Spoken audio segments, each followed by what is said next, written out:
You have told yourself the story for long enough. The story that says you would be consistent if only you felt more ready, if only the conditions aligned, if only the fire inside you burned without pause. But that story is a lie. It is the comfortable lie that keeps you circling the same mountain year after year, watching others climb while you wait for a feeling that will never arrive on its own. Consistency is not a gift bestowed upon the chosen. It is not a personality trait you either possess or lack. It is not motivation's obedient child. Consistency is the daughter of law, the offspring of inner architecture, the inevitable result of a mind that has decided once and refuses to decide again. The world tells you to chase motivation, to wait until you feel inspired, to honor your energy levels and respect your resistance. And so, you wait. You wait for Monday, for the new year, for the right mood, for the stars to align. And while you wait, another man builds, not because he feels more, but because he obeys more. Not because his desire burns hotter, but because his structure holds firmer. He does not ask his emotions for permission. He does not negotiate with his feelings. He simply moves according to the law he wrote when his mind was clear, and he moves again the next day, and the day after that, until movement becomes identity, and identity becomes destiny. Your inconsistency is not a character flaw. It is not evidence that you are broken or weak or doomed to fail. It is simply proof that you have not yet installed the law that makes consistency inevitable. You have been trying to run on willpower, and willpower is gasoline that burns fast and runs dry. What you need is not more fuel. What you need is a system that runs on principle, not emotion. A rhythm that governs regardless of how you feel. A structure so clear, so definite, so unyielding that your body obeys before your mind can argue. This is not theory. This is not inspiration dressed as strategy. This is the architecture of every man and woman who ever built something that lasted beyond their lifetime. Andrew Carnegie did not wake each morning wondering if he felt like building an empire. He woke to a singular aim, written in his mind with such clarity that every decision became binary. Does this serve the aim or does it not? Henry Ford did not debate with himself about whether to refine the assembly line. He moved according to the law of efficiency, the law of standardization, the law of relentless incremental progress. Thomas Edison did not test 10,000 materials because he felt inspired each day. He tested them because his mind had been programmed with a vision so vivid, so emotionally charged, so definite that his hands obeyed without question. You are about to learn the same law they learned. You are about to discover that consistency is not a battle you win with effort. It is a structure you build with decision, and once the structure stands, effort becomes optional. The law does the work. The rhythm carries you. The habit becomes the master, and you become its grateful servant. Here is what you will walk through in the next hour of your life. If you choose to stay, if you choose to listen not with your casual ear, but with the part of you that knows you were made for more than this endless cycle of start and stop. First, you will learn why purpose is not optional, why a vague dream produces vague action, and why the only antidote to drift is a definite chief aim, so clear that a child could repeat it back to you. Second, you will learn how to program your subconscious mind through directed auto-suggestion, how to speak identity into existence, how to make your inner voice the loudest voice in the room. Third, you will learn the rhythm of habit, the power of the fixed hour, the calendar that does not lie, the checklist that does not negotiate. Fourth, you will learn the law of burning bridges, the decision that eliminates retreat, the commitment that makes failure so costly that consistency becomes the only rational choice. Fifth, you will learn why isolated discipline is fragile discipline, why the mastermind principle accelerates consistency, why accountability transforms intention into obligation. Sixth, you will learn the practice of silence, the discipline of review, the law that says reflection without adjustment is entertainment, and adjustment without execution is fantasy. And then, after the principles are laid bare, you will walk through a ritual, not a suggestion, not an idea, A ritual with times and scripts and metrics, a liturgy of consistency. The 11 lines you speak to your reflection, the 2 blocks that anchor your day, the weekly audit that tells the truth, the 30-60-90 rhythm that turns effort into identity. And at the end, you will take an oath. Not to me, but to the man you are becoming. An oath that binds you for the next 24 hours. An oath that, if kept, will become the first brick in a structure that no storm can shake. But understand this before we begin. If you are looking for comfort, close this now. If you want permission to stay small, permission to keep negotiating with your potential, permission to remain inconsistent while calling it self-compassion, then what follows will only disturb you. This is not a message for those who want to feel better about where they are. This is a message for those who are ready to become who they were sent to be. This is for the man or woman who is tired of their own excuses, tired of starting over, tired of knowing what to do but not doing it, tired of watching others build while they plan. If that is you, then stay, because what you are about to receive is not motivation, it is law. And law, when obeyed, produces results as predictable as sunrise. Let us begin with the foundation, the cornerstone, the single decision that makes all other decisions easier. Let us begin with the law of the definite chief aim. You cannot be consistent toward a target you cannot name. You cannot build daily rhythm around a vague hope. You cannot program your subconscious mind with a wish that shifts with your mood. Consistency begins the moment you decide what you are building and write it down in language so specific that there is no room for interpretation, no space for drift, no opportunity for negotiation. Most people live their entire lives without ever defining their aim. They move through the days, responding to stimuli, reacting to circumstances, chasing whatever feels urgent or easy or applauded. They are busy, but they are not building. They are active, but they are not aligned. And because there is no North Star, there is no way to judge whether today's actions serve tomorrow's life. The result is not laziness. The result is drift. And drift, over the course of years, produces a life unrecognizable from the one you once imagined. The definite chief aim is the antidote. It is the single sentence that organizes your chaos. It is the line drawn in the sand that divides what matters from what distracts. It is the standard against which every choice is measured, and it must be written. Not thought, not hoped, written, because the act of writing forces clarity. It forces you to choose one thing over many things. It forces you to define success in terms you can measure, to attach a deadline you cannot ignore, to name the prize you will not negotiate away. Carnegie knew this. Before he became the steel titan, before he built the systems that fed a nation's infrastructure, he spent hours alone with a single question. What is the one thing I must do with my life? Not 10 things, one thing. And when he found it, when he could name it with precision, every other decision became simple. Does this action serve the aim? Then do it. Does it not? Then eliminate it. No guilt. No debate. Just law. You must do the same. You must sit with the question until the answer rises from the noise. What is the one thing you will build? Not what you might build if conditions align. Not what you will explore when you have more time. The one thing, the definite chief aim. And it must include 3 elements: clarity, measure, and deadline. Clarity means you can explain it to a stranger in 1 sentence. Measure means you can track progress weekly. Deadline means you have named the month and year when the aim will be realized or revised. Here is what this looks like in practice. Not theory, practice. You sit down with a blank page. You silence every distraction. You ask the question and you do not rise until you write the answer. Not a paragraph, 1 sentence. And that sentence becomes the law you obey for the next 12 months. You read it every morning before the world speaks to you. You read it every night before sleep takes you.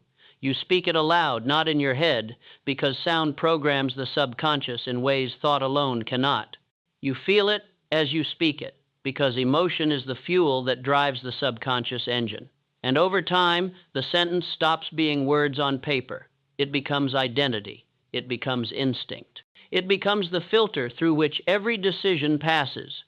What does your definite chief aim demand of today? What tasks align with it? What tasks distract from it? What tasks? The man who can answer these questions in 5 seconds is the man who will build something that lasts. The man who cannot is the man who will spend his life busy but scattered, active but ineffective, working but not winning. You must become the first man. You must write the sentence. You must read it daily. You must measure your days against it. And you must eliminate, without apology, every action that does not serve it. But knowing your aim is not enough. Knowing what you want has never been the problem.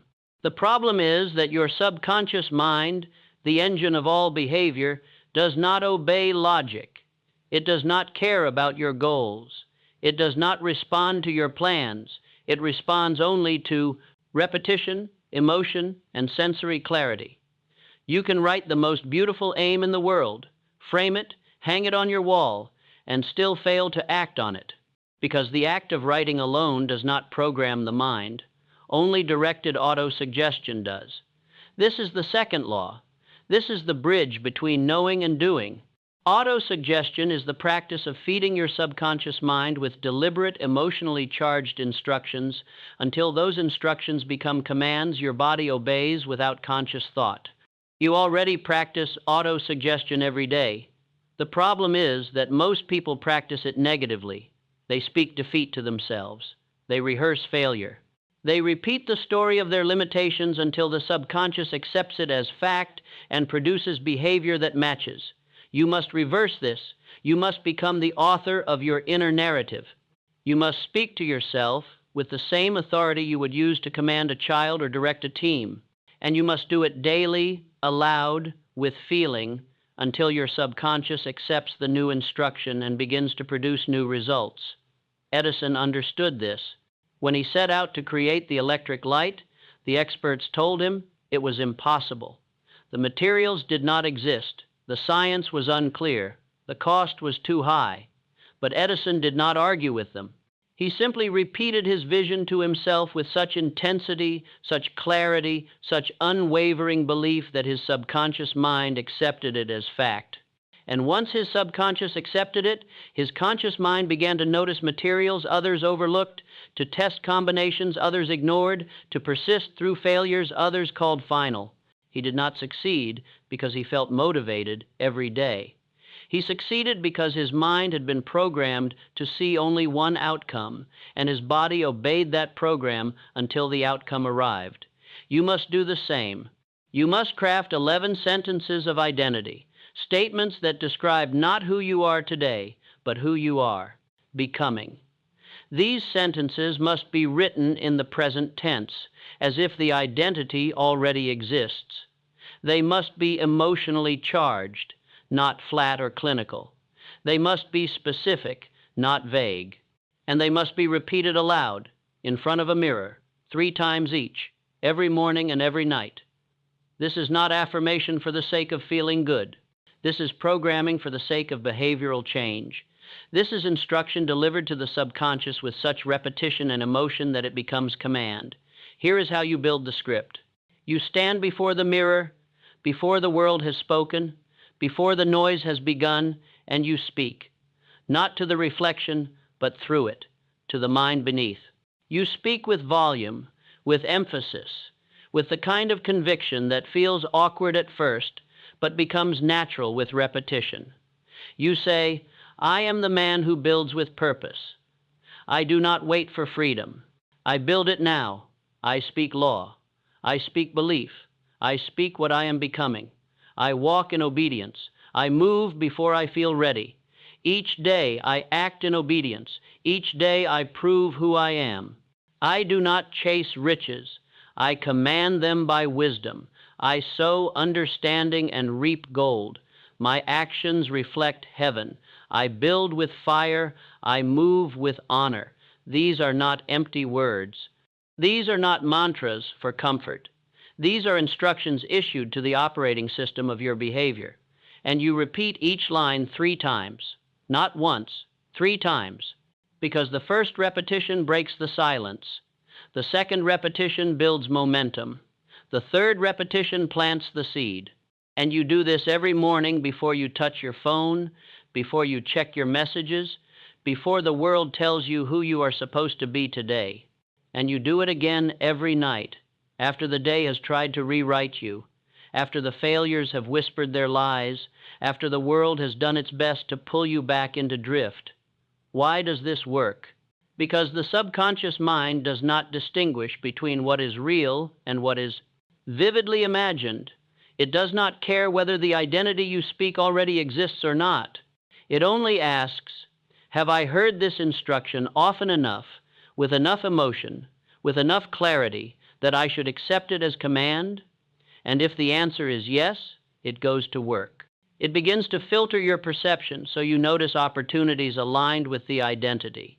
It begins to adjust your posture, your tone, your decisions so they match the script. It begins to produce the very behavior you declared, not because you forced it, but because you programmed it. But repetition alone is not enough. You must add the final element, visualization. After you speak the 11 lines, after your voice has quieted, you close your eyes for 60 seconds. You do not daydream. You do not hope. You see yourself executing the definite chief aim. You see the environment, the tools, the people. You see your hands moving, your voice speaking, your mind deciding. You see the obstacles, and you see yourself walking through them without hesitation. You feel the emotion of completion before the work is done. You taste the result before the evidence arrives, and you hold that image, that sensation, that knowing for 60 full seconds. No interruption, no distraction, just vision. This is the practice Edison used. This is the method Ford employed. This is the secret Carnegie guarded and Hill revealed. The subconscious, when fed with definite instruction, emotional intensity, and sensory clarity, becomes the architect of consistency. It does not ask you to feel motivated. It simply moves your body according to the program. And the more you repeat the program, the stronger the consistency becomes, until one day you realize you are no longer trying to be consistent. You simply are. Now let us turn to the third pillar, the structure that transforms fleeting intention into permanent rhythm. Let us speak of the habit, the calendar, the fixed hour that does not negotiate. You can have the clearest aim in the world. You can program your subconscious with perfect precision. But if you do not anchor your behavior to time, to ritual, to a rhythm that repeats regardless of circumstance, you will drift. Because the mind, left to its own devices, will always choose comfort over challenge, ease over effort, delay over decision. The antidote is not more discipline. The antidote is less decision. You remove the daily negotiation by installing a law that runs without your permission. The rhythm of habit is this. You decide once, and then you obey forever. You do not decide each morning whether to wake at 5:30. You decided that once, months ago, and now you simply obey. You do not decide each day whether to read your definite chief aim aloud. You decided that once, and now your body moves before your mind can argue. You do not wonder whether today is the day to execute your first critical task. You installed a block from 6 to 7:30, and when the clock strikes 6, your body moves into the chair. Your hands open the work. Your mind engages without debate. Henry Ford understood this better than most. He did not build the assembly line because he loved repetition. He built it because he understood that human inconsistency was the enemy of scale. Every time a worker had to decide how to complete a task, time was lost. Every time preference entered the equation, efficiency died. So Ford removed the decision. He standardized the process. He anchored every action to a sequence, every sequence to a time, every time to a result. And the result was not just productivity. The result was inevitability. The car would be built because the system demanded it. The system did not care how the worker felt. It only cared that the worker showed up and followed the law. You must do the same with your life. You must remove the daily decision of whether to act. You must install fixed blocks of time where specific actions occur without negotiation. You do not ask yourself if you feel like it. You do not evaluate your energy. you do not consult your mood. The clock strikes the hour, and the body obeys. This is not rigidity, this is freedom. Because once the decision is removed, the energy spent on internal debate is freed for execution. Once the block is fixed, resistance loses its power. The question is no longer whether you will act. The question is only how well you will act within the time you have committed. Here is what this looks like in the architecture of your day. You choose 2 blocks, 2 non-negotiable windows of time where progress on your definite chief aim occurs. Not when you feel inspired, not when conditions align. These 2 blocks run regardless. The first block begins early, before the world wakes, before the urgency of others colonizes your attention. This is the cornerstone block. This is where you move the needle on the work that matters most. No email, no meetings, no notifications, just you and the aim. 90 minutes, every day, without excuse, without exception. The second block occurs later, after the noise of the day has done its worst, after the meetings have ended and the fires have been extinguished. This is the closure block. This is where you finish what you started, where you document what you learned, where you prepare the next day's attack. It does not need to be 90 minutes. It can be 30. It can be 60. But it must be fixed. It must occur at the same time. It must be protected with the same ferocity you would use to protect a meeting with the most important person in your industry. And you mark every day on a calendar, not a digital tracker, a physical calendar that hangs where you see it. Each day you execute both blocks, you mark an X. Each day you fail, you leave it blank. And the chain of X marks becomes the visible proof of your consistency. It becomes the record that does not lie. It becomes the evidence you show yourself when doubt whispers that you are not disciplined, that you cannot sustain effort, that you are the same person you were last year. The calendar answers with facts. The calendar does not negotiate. The calendar simply shows the law in action. But what happens when resistance rises? What happens on the morning when your body aches, when your mind is fogged, when every cell in your being screams for 1 more hour of sleep, for 1 day off, for permission to skip just this once? This is the moment where most people fail. This is the moment where they tell themselves that rest is wisdom, that flexibility is maturity, that 1 day will not matter. And they are wrong, because it is never just 1 day. 1 day becomes 2. 2 becomes a week. A week becomes a pattern, and the pattern becomes proof that you cannot be trusted with your own promises. The law of the fixed hour answers this. The law says, you do not consult your feelings, you consult your commitment. When the alarm sounds, you do not evaluate whether you feel rested, you rise. When the block begins, you do not assess whether you feel creative, you execute. When the calendar waits for its X, you do not wonder if today counts. You mark it. Because the rhythm, once broken, is twice as hard to rebuild. The habit, once interrupted, requires twice the energy to reinstall. The identity, once questioned, loses its authority. So you move even when you do not want to. You move especially when you do not want to, because that is the day that counts most. That is the day that separates the man who talks about consistency from the man who lives it. That is the day that builds the neural pathway, that strengthens the subconscious command, that proves to yourself that you are no longer governed by feeling but by law. And when you rise on that day, when you execute on that day, when you mark the X on that day, despite every voice telling you to rest, you are not just completing a task. You are becoming the kind of person who cannot be stopped. You are installing an identity that does not bend.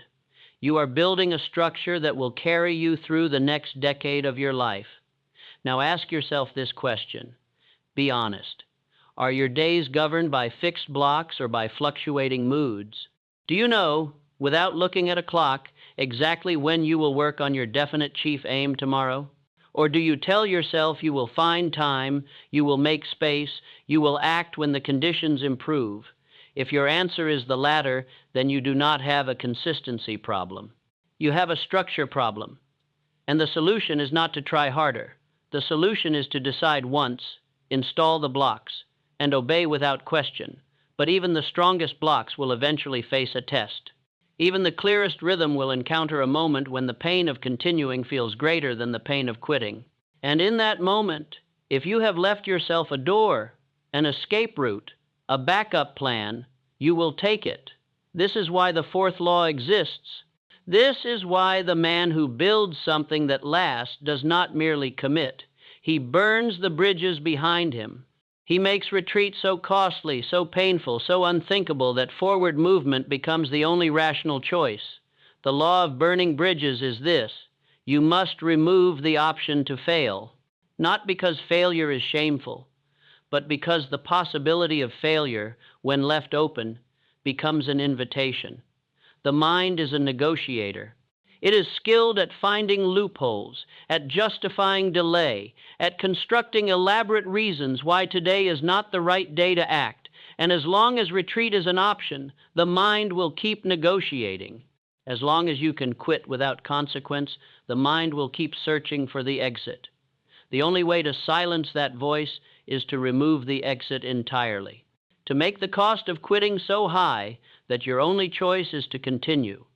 Abraham Lincoln understood this. When he signed the Emancipation Proclamation, he did not leave himself a political escape route. He did not hedge his language. He did not build in exceptions that would allow him to reverse course if the winds shifted.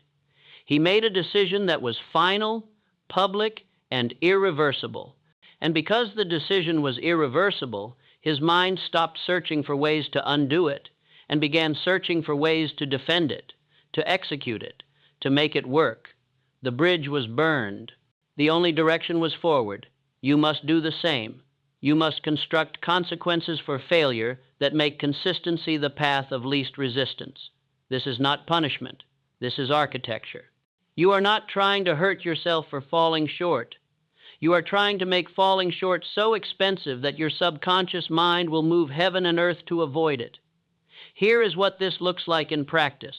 You declare your definite chief aim to someone whose respect you cannot afford to lose, not to 100 people, to one, to the person whose disappointment would sting more than the comfort of quitting. You tell them your aim, your timeline, your commitment, and you tell them the penalty if you fail. The penalty must be real. It must cost you something you value: money, time, reputation. It cannot be symbolic. It must hurt. Or you remove the tools of distraction at the source. If your enemy is your phone, you do not rely on willpower to resist it. You remove it from the room during your fixed blocks. You delete the applications that steal your attention. You install barriers so inconvenient that accessing distraction requires more effort than staying focused.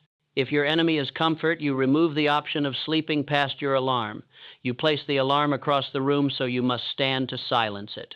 You tell your body that lying back down is no longer part of the available options. If your enemy is vagueness, you write a contract with yourself that names the minimum non-negotiable standard. 0 days without reading your definite chief aim aloud. 0 days without marking the calendar. 0 days without executing at least one action aligned with your purpose, and you sign it, and you date it, and you review it weekly. The burned bridge is not cruelty, it is clarity. It is the recognition that your mind will always seek the path of least resistance, and if the path of least resistance is retreat, your mind will take it. But if the path of least resistance is forward, your mind will move forward. You are not trying to become a better person through shame. You are trying to restructure your decision landscape so that the right choice becomes the easy choice. And once that structure is in place, consistency stops being a battle and becomes a law.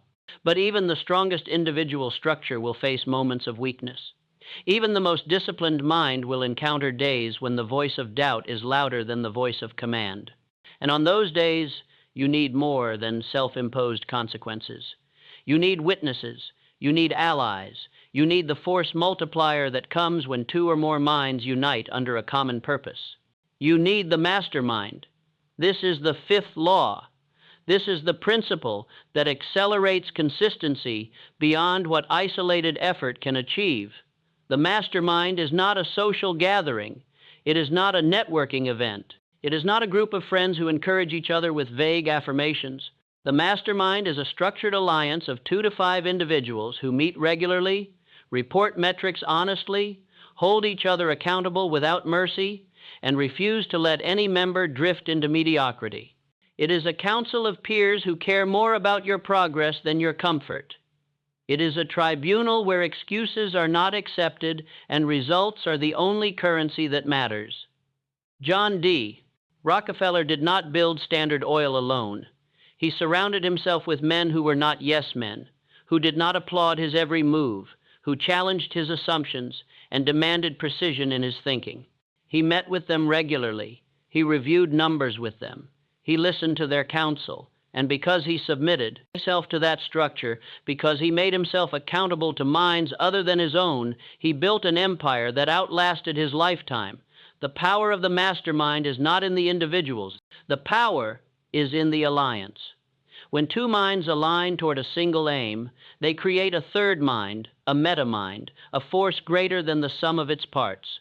Ideas emerge that neither mind could have produced alone.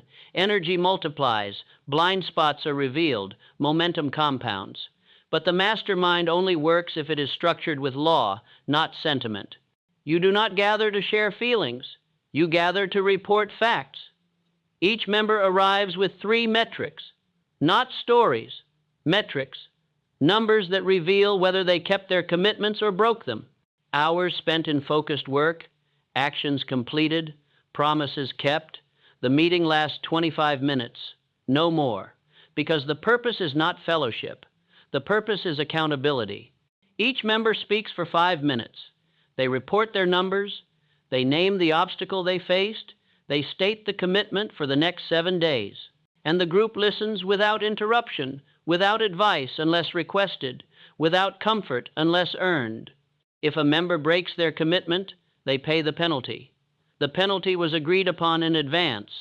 It is not debated. It is not softened. It is executed. Because the mastermind is not a support group. It is a performance group. It is a structure designed to eliminate drift, to expose self-deception, to make consistency visible and measurable. And when you know that in 7 days you will stand before minds you respect and report whether you kept your word, something shifts inside you. The internal negotiation weakens. The excuse that felt convincing at 3 in the morning feels absurd when spoken aloud to peers who are also sacrificing, also executing, also refusing to let comfort dictate their trajectory. You must form this alliance. You must find 1, 2, 3, or 4 individuals who are building something real, who are willing to submit to structure, who care more about results than rapport.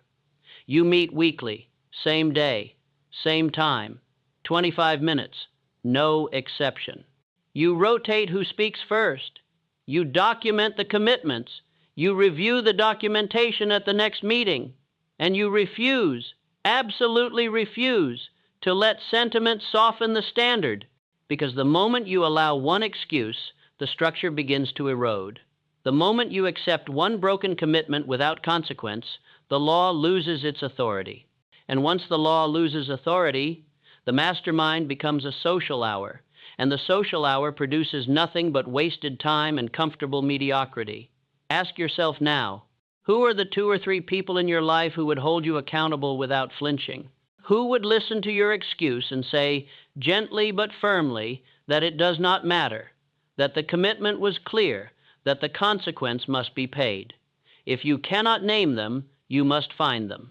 If they do not exist in your current circle, you must build a new circle. Because isolated discipline, no matter how strong, is fragile. But discipline reinforced by alliance, discipline witnessed and measured and honored by peers, becomes unbreakable. Now we arrive at the 6th and final pillar, the practice that transforms effort into direction, action into strategy, movement into progress. We arrive at the law of silence, reflection, and review.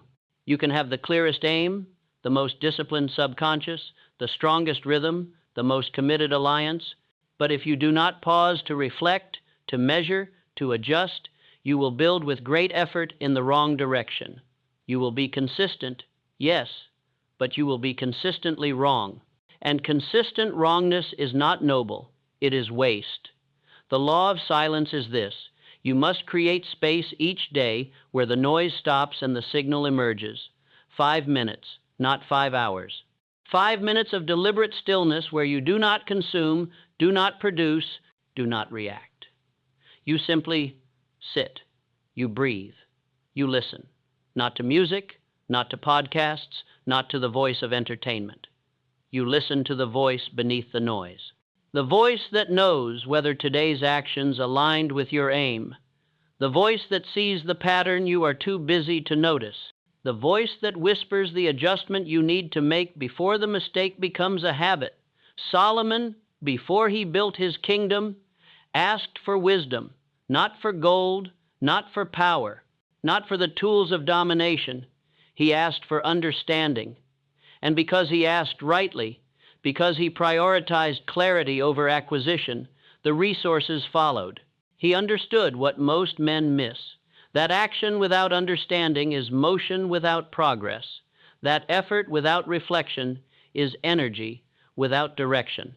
That consistency without adjustment is discipline in service of the wrong aim. You must do the same. You must install 5 minutes of silence each day. Chronometer it. Set a timer. Sit in a chair or on the floor. Close your eyes. Breathe slowly. Do not meditate. Do not try to empty your mind. Simply ask one question and wait for the answer. Did today's action serve my definite chief aim? Not whether you worked hard, not whether you felt productive, not whether others praised you. Did the action serve the aim? And if the answer is yes, you note it. You acknowledge the alignment. You let the satisfaction settle. And if the answer is no, you do not spiral into guilt. You simply note the misalignment and you name the adjustment. Tomorrow I will protect the first block with greater ferocity. Tomorrow I will decline the meeting that does not serve. Tomorrow I will speak with more precision.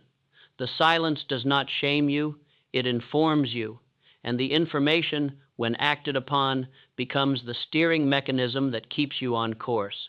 But silence alone is not enough. You must also review. Every evening before sleep, you spend 10 minutes auditing the day, not journaling your feelings, auditing your execution. You open a notebook or a document. You write 3 lines. Line 1, what I completed today that served my definite chief aim. Be specific. Name the task. Name the time block. Name the result. Line 2, what I failed to do that I committed to do. No excuse, no explanation, just the fact. Line 3, the one adjustment I will make tomorrow to improve alignment. Not 10 adjustments. 1. Because the mind that tries to fix everything fixes nothing. But the mind that targets one misalignment and corrects it day after day builds mastery through micro-refinement. This review is not optional. It is the instrument panel of your life. It tells you whether you are on course or drifting. It tells you whether your rhythm is holding or eroding. It tells you whether your subconscious programming is taking root or whether the old patterns are reasserting themselves. And most importantly, it gives you data to bring to your mastermind. When your peers ask for your metrics, you do not guess, you do not estimate. You read from the record, you show them the facts, and the facts either honor you or convict you, but they never lie. And now, with the 6 laws laid before you, with the principles clear and the architecture visible, we arrive at the moment of operationalization. We arrive at the ritual, not the concept of ritual, not the philosophy of structure, the actual ritual, the one you will begin tomorrow morning at 5:30, assuming you choose to honor the oath you will take at the end of this message. This is not suggestion, this is instruction. This is the liturgy that converts principle into practice, knowledge into behavior, intention into identity. The ritual begins before the Sunday.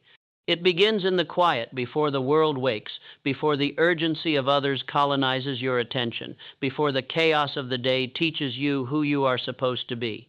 You do not begin your day by checking messages. You do not begin by scrolling feeds. You do not begin by consuming. The anxieties of a world that does not know your aim.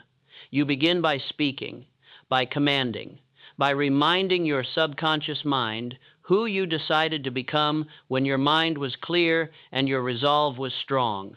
At 5:30, the alarm sounds, not a gentle melody, a sound that demands response. You do not negotiate with it. You do not bargain for 5 more minutes. You do not tell yourself that today, just today, you will start at 6. Because the moment you negotiate, you have already lost. The moment you allow one exception, you create a pattern of exceptions. And the pattern of exceptions becomes the structure of your life. So when the alarm sounds, you rise, you place your feet on the floor, you stand, you do not check the phone, you do not glance at notifications, you walk to the water, you drink 16 ounces, not because you are thirsty, because the body must be awakened before the mind can be commanded. And then you sit. You sit in a chair you have chosen for this purpose, not the couch, not the bed, a chair that signals to your body that this is work, that this is focus, that this is the beginning of execution. You sit with your spine straight. You place your hands on your knees or your thighs. You close your eyes. And for 5 minutes, chronometered, you do nothing but breathe. You do not think. You do not plan. You do not worry. You breathe in for 4 counts. You hold for 4 counts. You breathe out for 4 counts. You hold for 4 counts. And you repeat. The breath is not relaxation. The breath is preparation. It is the clearing of the noise. It is the silencing of the internal argument. It is the creation of space where command can be heard. When the timer sounds, you do not rush. You open your eyes slowly. You stand. You walk to the mirror. And now the core of the ritual begins. You stand before your reflection. You do not look away. You do not avoid your own gaze. You look directly into your own eyes. And you speak. Not in your head. Aloud. With volume. With conviction. With the tone of a man or woman who is issuing orders to their own soul. You speak the 11 lines of identity, each line 3 times, not quickly, not casually. You speak each line as if the universe is recording it, as if your subconscious is a soldier waiting for command, as if the next 12 months of your life depend on the authority in your voice, because they do. You say, I am the man who builds with purpose. I am the man who builds with purpose. I am the man who builds with purpose. You pause. You let the words settle. You say, I do not wait for freedom. I build it now. I do not wait for freedom. I build it now. I do not wait for freedom. I build it now. You say, I speak law. I speak belief. I speak what I am becoming. I speak law. I speak belief. I speak what I am becoming. I speak law. I speak belief. I speak what I am becoming. You say, I walk in obedience. I move before I feel ready. I walk in obedience. I move before I feel ready. I walk in obedience. I move before I feel ready. You say, each day I act in obedience. Each day I prove who I am.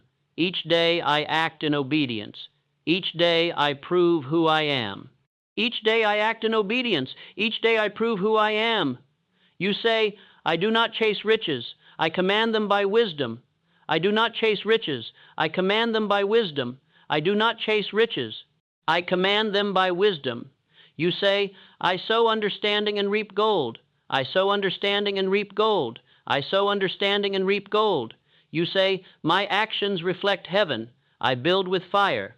I move with honor. My actions reflect heaven. I build with fire. I move with honor.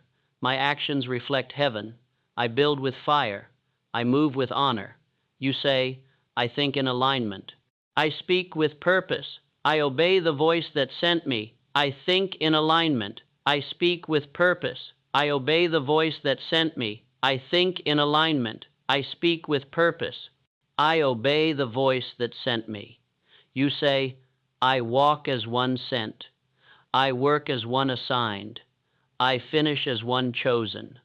I walk as one sent. I work as one assigned. I finish as one chosen. I walk as one sent.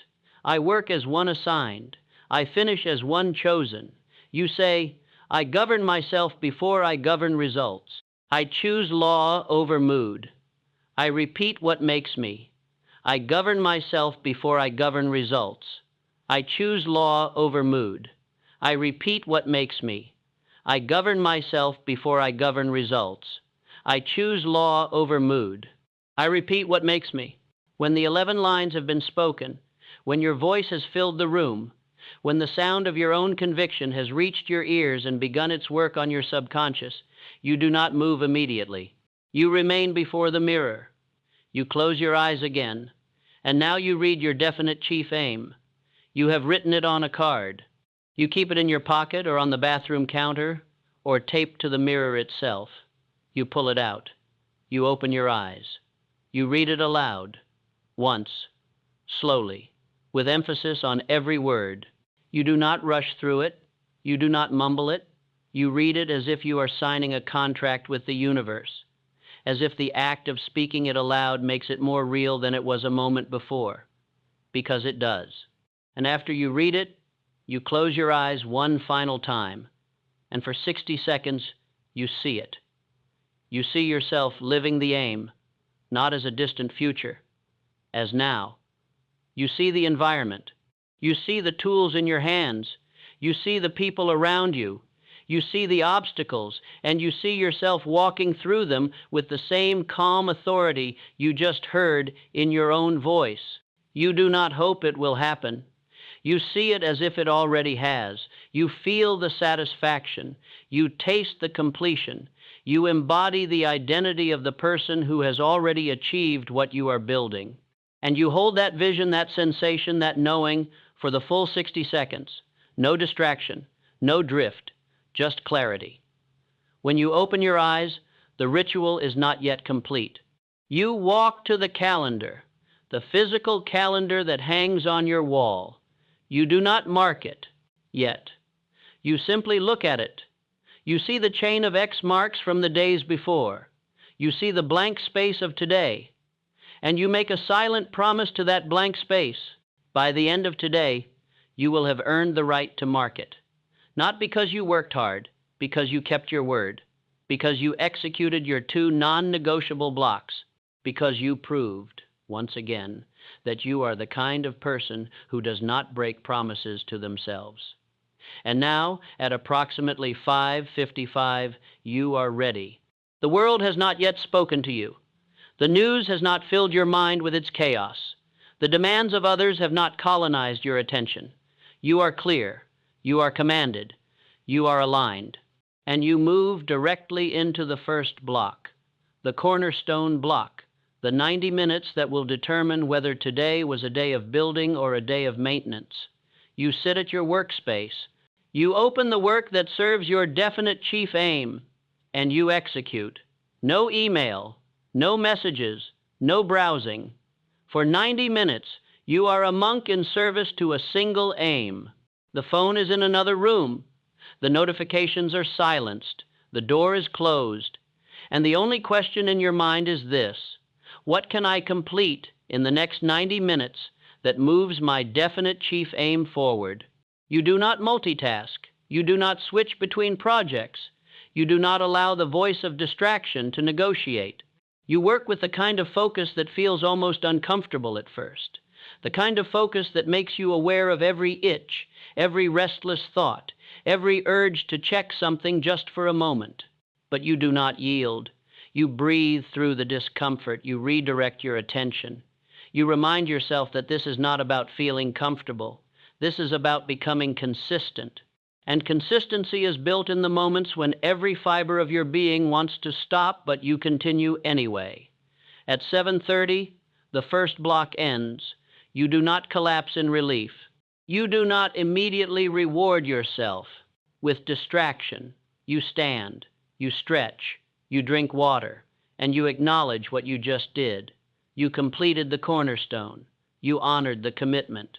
You proved once again that you are not governed by feeling but by law, and then you move into the rest of your day, the meetings, the emails, the fires that need extinguishing, the demands of others, but you move into them with a secret.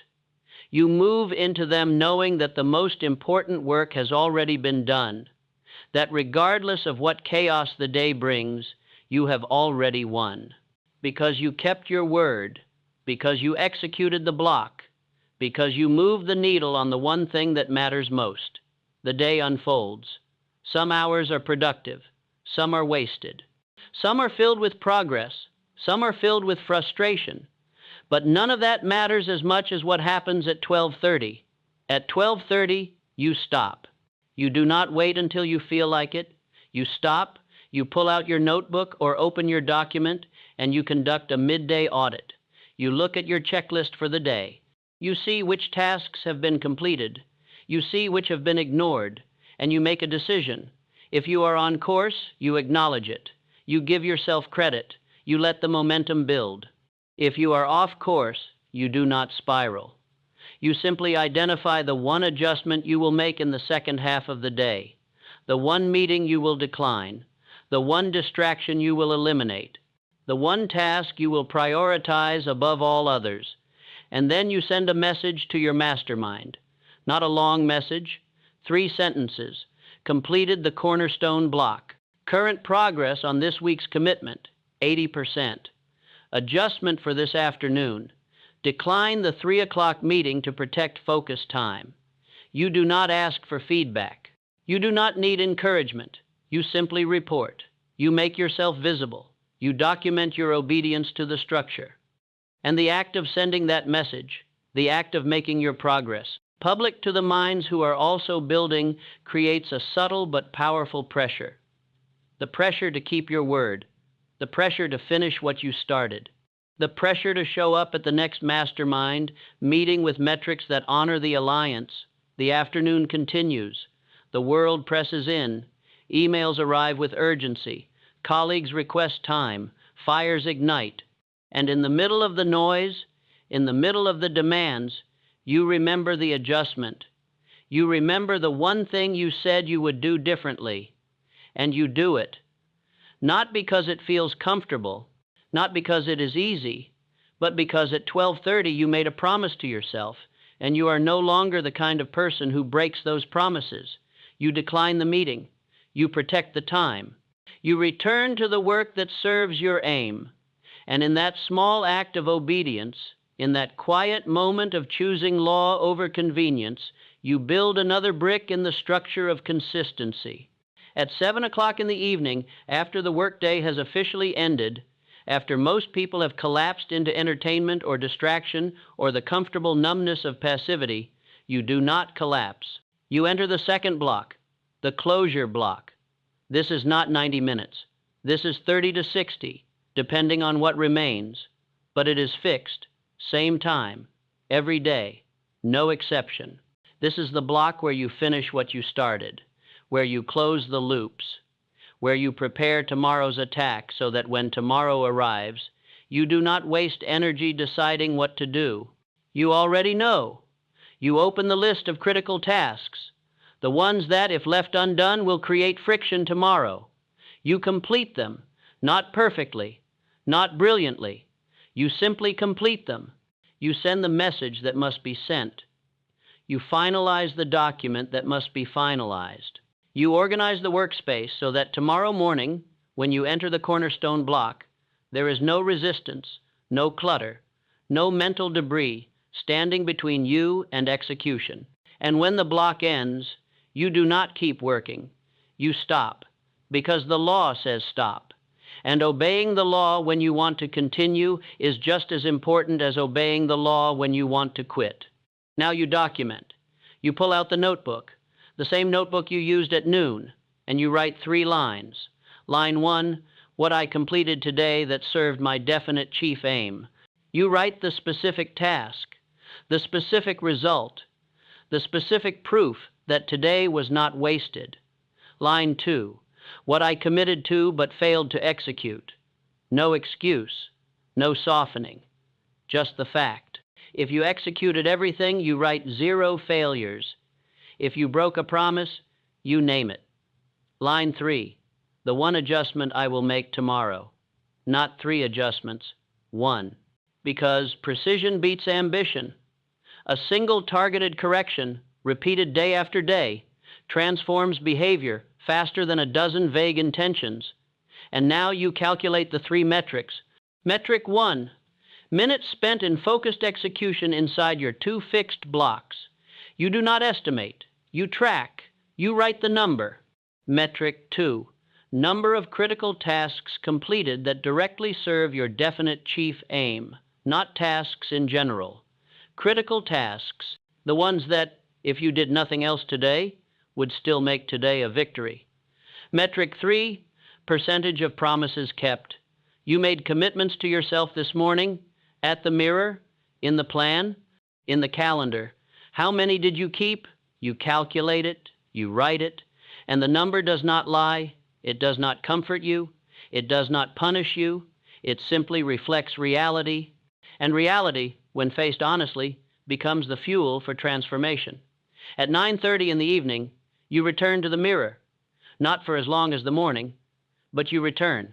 You stand before your reflection once more, and you read your definite chief aim aloud, once, with the same authority you used at dawn, and then you speak 3 lines of gratitude, not vague gratitude, gratitude for execution. I am grateful that I rose at 5:30.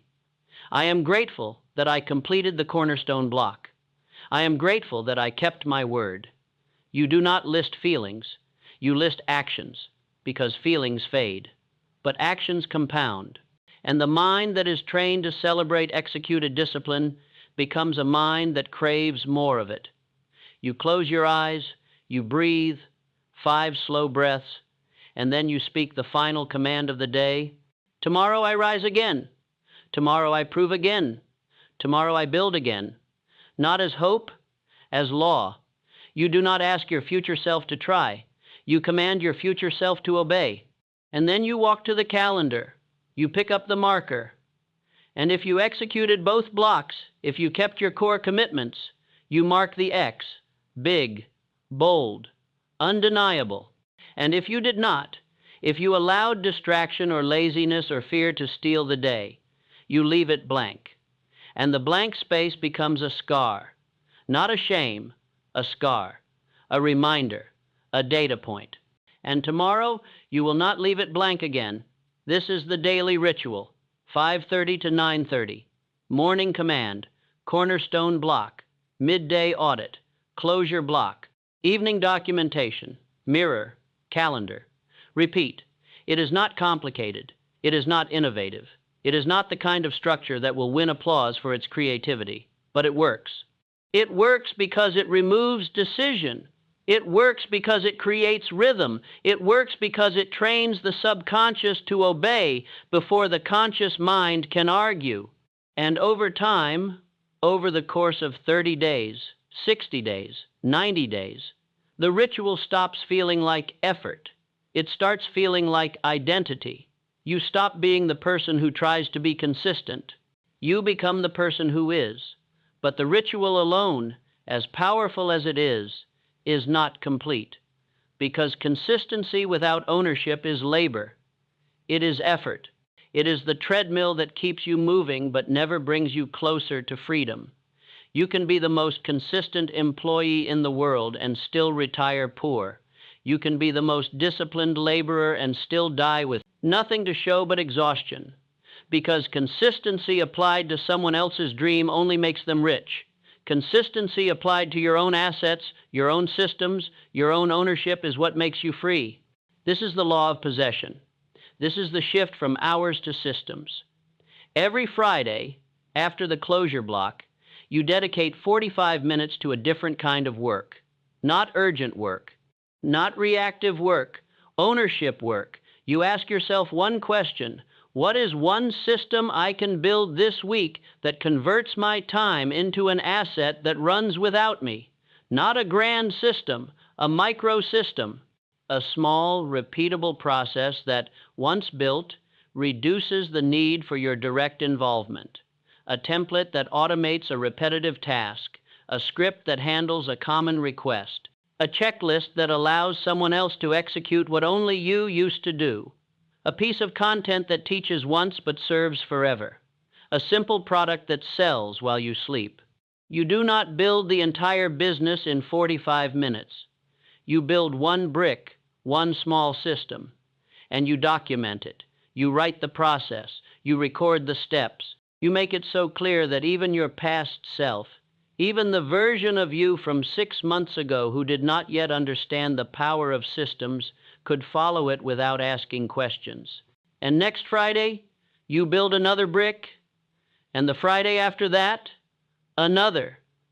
And over the course of 12 months, you have built 52 microsystems, 52 small engines that run without you, 52 assets that convert time into equity. And the compounding effect of those systems is not linear, it is exponential, because each system frees time, and freed time builds more systems, and more systems create more freedom, until one day you realize you are no longer trading hours for income.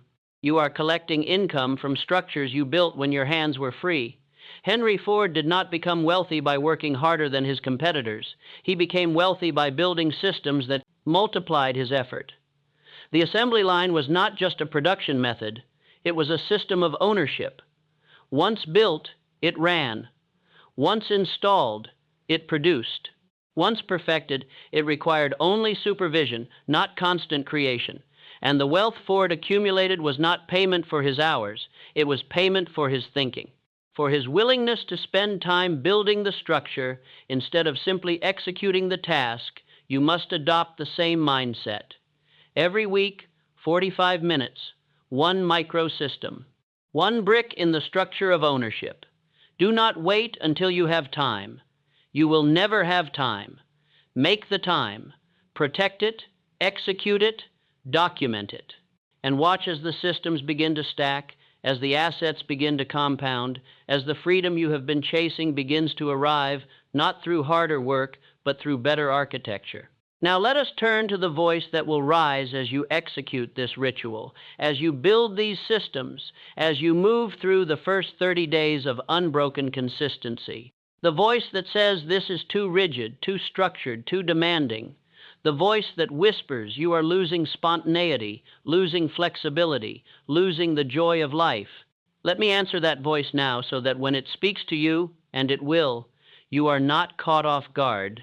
You are not losing joy. You are reclaiming it. Because there is no joy in inconsistency. There is only guilt. Guilt that you promised yourself you would act and then you did not. Guilt that another day passed and you did nothing to move closer to the life you claim to want. Guilt that you are capable of more but you keep choosing less. That guilt is the thief of joy. The structure is not the cage. The structure is the key that unlocks you from the cage of your own broken promises. And what of the voice that says this approach is too extreme, that balance is wisdom, that you should not be so hard on yourself? That voice does not understand the difference between balance and drift. Balance is not the absence of structure. Balance is structure applied to multiple domains with intention. The man who builds his career with ruthless consistency while neglecting his health is not balanced. But the man who applies the same fixed blocks, the same non-negotiable standards, the same calendar discipline to his body, his relationships, his growth, that man is not extreme. He is comprehensive. The structure does not limit life, it multiplies it.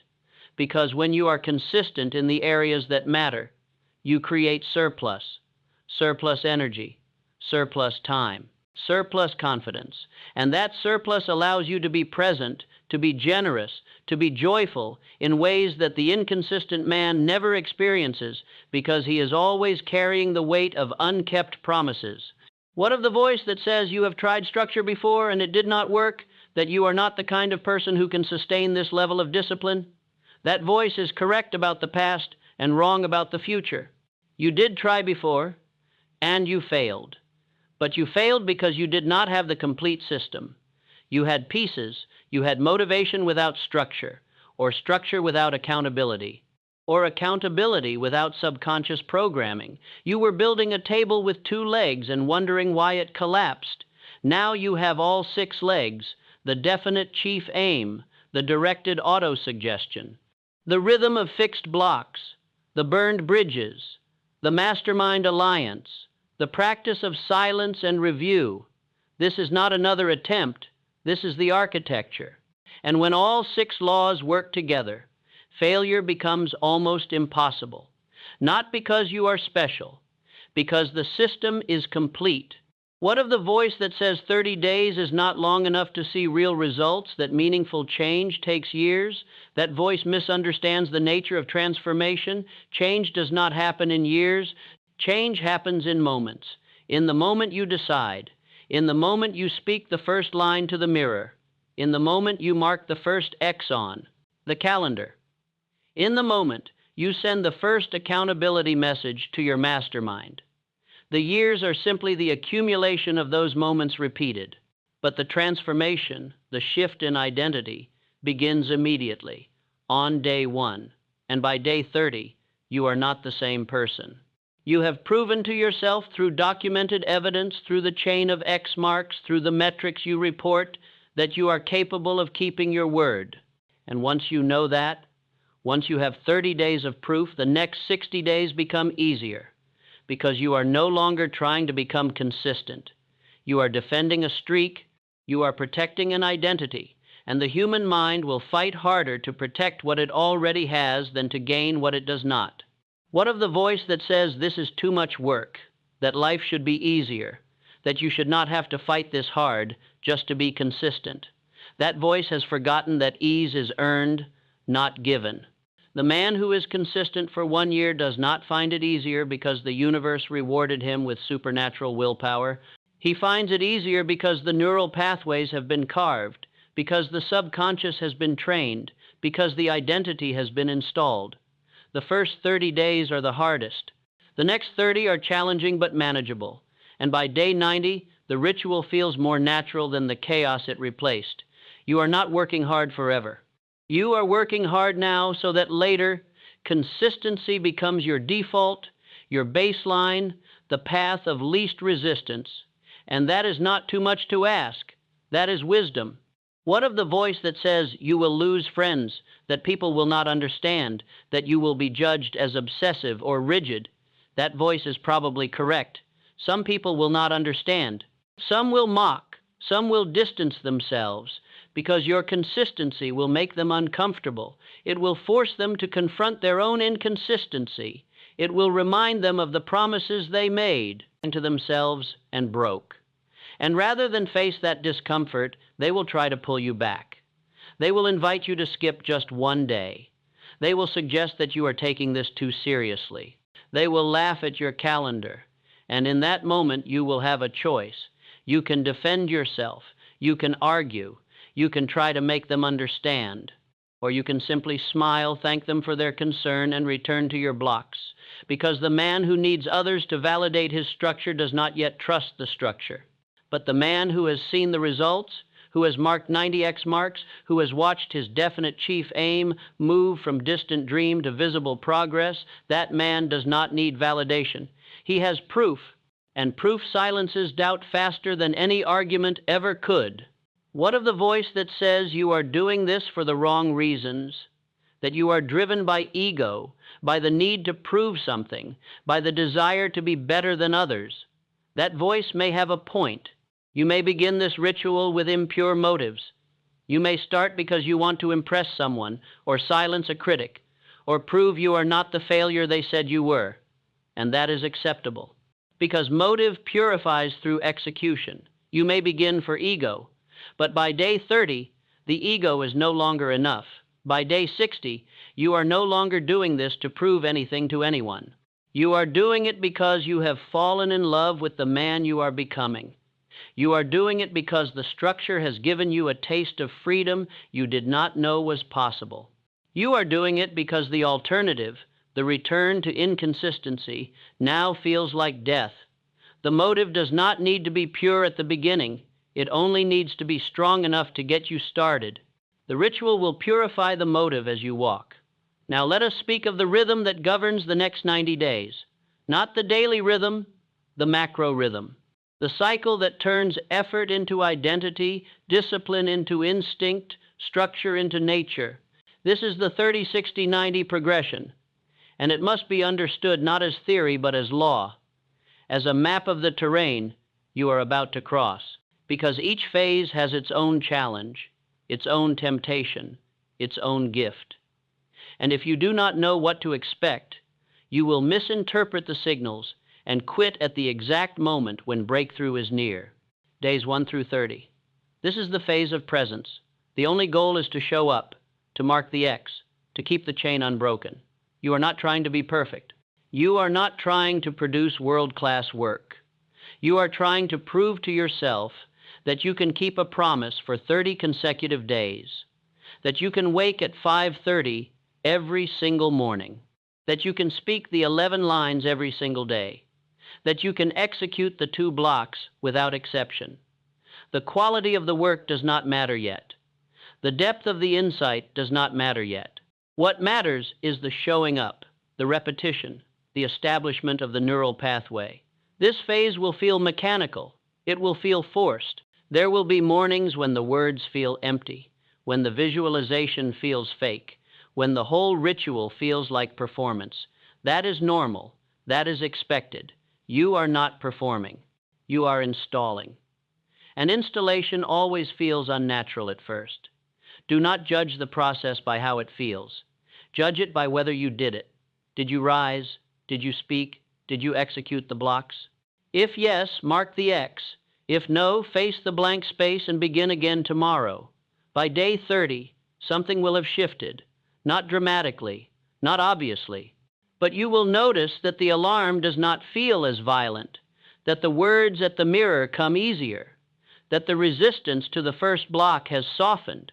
You will notice that you no longer spend 10 minutes debating whether to start. You simply start, and that shift, subtle as it is the foundation of everything that follows. Days 31 through 60. This is the phase of intensity. The foundation is laid. The habit is formed. Now you push. Now you increase the demand. You do not change the structure. You do not add new blocks or new rituals. You simply ask more of the blocks you have. In the cornerstone block, you increase output by 20%. If you were completing 3 tasks, you now complete 4. If you were writing 1,000 words, you now write 1,200. Not because you have more time, because you have more focus.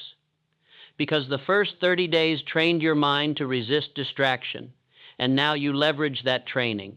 In the closure block, you tighten the standards. You do not allow loose ends. You do not leave tasks half finished. You complete or you delete. No middle ground.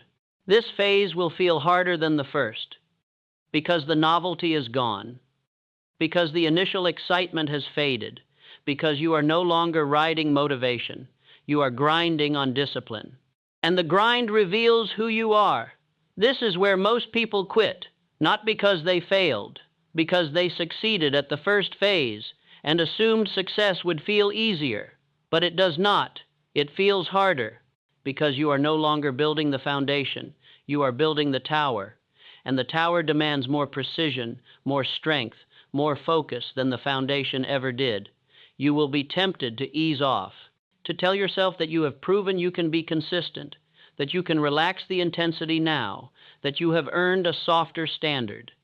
That temptation must be rejected, because the second phase is not about proving you can be consistent. It is about proving you can be consistent under pressure. It is about proving that when the work gets harder, you do not retreat to the baseline. You rise to the challenge. By day 60, you will have doubled your output. Not your hours, your output. You will look back at the work from day 30 and barely recognize it. Not because you became smarter, because you became sharper, because intensity, when applied to established rhythm, produces exponential growth. Days 61 through 90. This is the phase of delegation and documentation. You have built the rhythm. You have proven the intensity. Now you extract the systems. Now you teach what you have learned. Now you convert your personal execution into transferable process. You choose one routine, one task, one repeatable action that you have been executing daily for the past 60 days, and you document it. You write the steps. You record the decision points. You create a checklist so detailed that someone with half your skill could execute it with 80% of your quality, and then you hand it off. You find someone, a colleague, an assistant, a partner, a system, and you teach them to do it. Not because you are lazy, because you are strategic. Because the goal is not to be the most consistent executor forever. The goal is to build systems that execute consistently without you, so that your time, your energy, your focus can move to the next level, to the work that only you can do, to the strategy that only your mind can create, to the vision that only your leadership can cast. This phase will feel uncomfortable. Because you have spent 60 days building mastery, and now you are handing that mastery to someone else, you will be tempted to hold on, to tell yourself that no one can do it as well as you. And you will be right. No one can. Not yet. But they can do it well enough. And well enough, when repeated by someone else, frees you to do what only you can do. By day 90, you will have documented 3 to 5 systems. You will have delegated 2 to 3 tasks, and you will have freed 5 to 10 hours per week. Hours that you immediately reinvest into the cornerstone block, into the work that builds ownership, into the microsystems that convert time into assets, and the cycle compounds. You become more consistent, more intense, more free, and the structure that once felt like a cage now feels like a launch pad. And now, having walked through the principles, having received the ritual, having understood the 30-60-90 rhythm, you stand at the edge of decision, the edge of commitment, the edge where knowledge must become action or it becomes nothing at all. And I will not let you cross that edge without an oath. Not to me. I do not need your promise. But to yourself, to the man or woman you have always known you could become, but have never fully honored with your consistency. This oath is not symbolic. This oath is binding. And if you take it, you must keep it. Not forever. Just for 24 hours. And then, 24 hours from now, you will take it again. And the day after that, again. Until the oath is no longer something you take. It is something you are. Place your hand over your heart. If you are alone, speak aloud. If you are in public, speak in your mind, but with the same force you would use aloud, and repeat after me. I govern myself before I govern results. I choose law over mood. I repeat what makes me. I do not wait for freedom. I build it now. I speak law. I speak belief. I speak what I am becoming. I walk in obedience. I move before I feel ready. Each day, I act in obedience. Each day I prove who I am. I do not chase riches. I command them by wisdom. I sow understanding and reap gold. My actions reflect heaven. I build with fire. I move with honor. This is my law. This is my rhythm. This is who I am. Now, the command for the next 24 hours. Not next week, not next month. The next 24 hours. You will do 4 things. No more, no less. These 4 things are the foundation of the next 90 days. They are the bricks that begin the structure. And if you do not do them, the rest of this message was entertainment. But if you do them, everything changes. First, you will write your definite chief aim in 1 sentence, not a paragraph. 1 sentence. Clear enough that a stranger could repeat it back to you. Measurable. Enough that you can track progress weekly. Dated enough that there is a deadline. You will write it on a card, you will carry that card, and you will read it aloud twice tomorrow. Once at dawn, once before sleep. Second, you will define your 2 non-negotiable blocks, the cornerstone block and the closure block. You will write the exact start time and end time, not approximate, exact. And you will mark those times on your calendar for the next 30 days. Every single day. No gaps, no exceptions, no days marked as flexible. The blocks are fixed, or they are not blocks. They are wishes. Third, you will find 1 person. 1, not 3. 1. Someone who is also building. someone who will not soften the standard, someone who will ask the hard question and not accept the comfortable answer. And you will send them a message within 24 hours. The message will say this: I am committing to 30 days of unbroken consistency. I will report my metrics to you every Sunday. If I break the chain, I will pay this penalty, and you will name the penalty in the message, and you will ask them if they are willing to hold you to it. If they say yes, you have your alliance. If they say no, you find another person. But you do not move forward without this, because isolated discipline is fragile. Witness discipline is steel. Fourth, you will print a calendar, 30 squares, or you will draw one by hand, and you will hang it where you see it every single day, on the bathroom mirror, on the bedroom wall, on the desk. It does not matter where. It only matters that you cannot avoid it.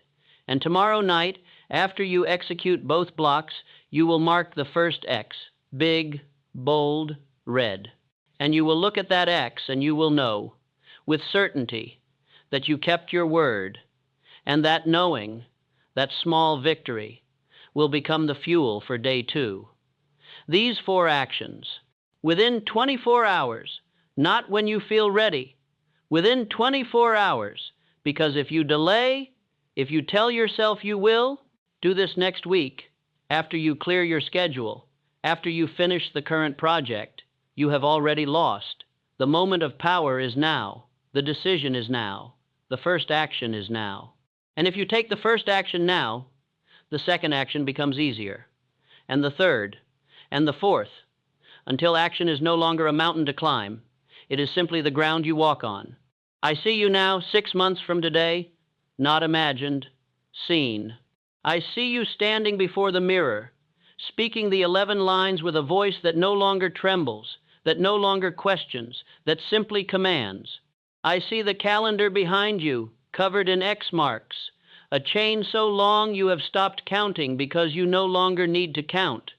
The rhythm is you. I see the notebook on your desk, filled with documented victories, filled with metrics that tell the truth, filled with the evidence that you are not the same person who heard these words. I see the people around you beginning to ask what changed, how you did it, why you seem different. And I see you smile, not with arrogance, but with quiet knowing, because you understand something they do not yet understand. That consistency is not a gift, it is a choice. A choice made once and defended daily, a choice that compounds until it becomes identity. And identity, once installed, becomes destiny. This is not motivation. This is not a speech designed to make you feel something. This is instruction. This is the law that governs every man and woman who ever built something that lasted. Take the oath. Execute the 4 actions. Begin tomorrow at 5:30. Mark the X tomorrow night. And do it again the next day, and the next, for 30 days. And on day 31, you will not need me to tell you what to do, because you will have become the kind of person who knows, who moves, who builds, without permission, without applause, without doubt. You will have become consistent. And the world, whether it understands or not, whether it applauds or not, will bend to the force of your unbroken rhythm. Now go. The clock is running. 24 hours begins now.